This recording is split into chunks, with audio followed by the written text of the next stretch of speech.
ቢስሚላህ ራህማን ራሂም እንግዲህ ሁሉ ጊዜ የሚደጋገም ጥያቄ ይመስለኛል።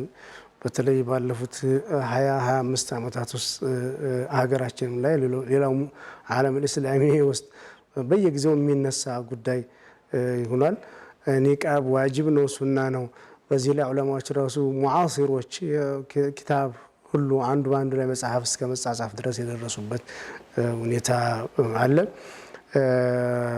نكون حجاب المرأة المسلمة رزهون الشيخ الألباني رحمه الله الرد المفهم على من قال إن النقاب واجب ولم يقتنع بقول العلماء إنه سنة ومستحب ومندوب.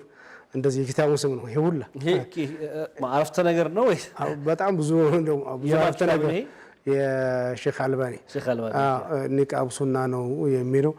بعض العلماء عندهم بعض علماء الأزهر النقاب عادة وليس عبادة يميل رأيه الله. أتذكر رحمه الله دكتور حمد زقزوقي ميبالي قبص وزير الأوقاف نبر دراسات عليا مادة الفلسفة استمرونا.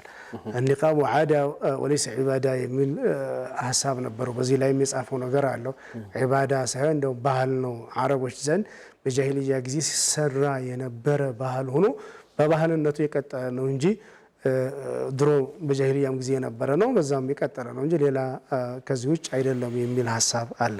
በዚህ ላይ እንግዲህ የመጡ ሐዲሶች አሉ። ወላ ይብዲነ ዚነተሁነ ሊቡዑለቲሂነ ኢላ ማ ظهر منها من الوجه والكفان የሚል ሐዲስ አለ። መዳፍ እጅና ፊት ካልሆነ የሚል አለ። ሌሎችም ሐዲሶች አሉ። እንደው አቀል ما يقال فيه ግን አምሩን መሽሩዕ ነው ወአምሩን መንዱብ ነው ተወዳጅ ነገር ነው የሚለው እሱ አመዛኝና የአብዛኛ ዑለማዎች ሐሳብ ነው። ይሄ ማለት ግን هل يجوز النظر الى وجه المرأة የሴት ልጅ ፊት ማየት ይቻላል አይቻልም የሚለው ጋር እዛ ጋር ግንኙነት የለውም። ይሄ ጉዳዩ ኒቃብ መልበሱ እንዴት ይታያል የሚል በዚህ ውስጥ ነው የምናየው ማለት ነው። ኢንሻአላህ ኸይር ነው። እንግዲህ ከዚህ በፊት የተነሳው ጥያቄ ነው ኒቃብ ሱና ነው ወይስ ዋጅብ ነው የሚል ጥያቄ አጠር ያለ ጥያቄ ነው የመጣችው። የተደጋገመ ጥያቄ ነው። ላለፉት 25 ዓመታትም ሀገራችን ላይ የነበረ ጥያቄ ነው። በይነል ዑለማ በሙስሊም ሊቃውንቶች ዘንድ ከጥንት ጀምሮ በዚህ ጉዳይ ላይ የሐሳብ ልዩነት አለ። ግዴታ ነው ያሉ ዑለማዎች አሉ፣ ሱና ነው ያሉ ዑለማዎች አሉ።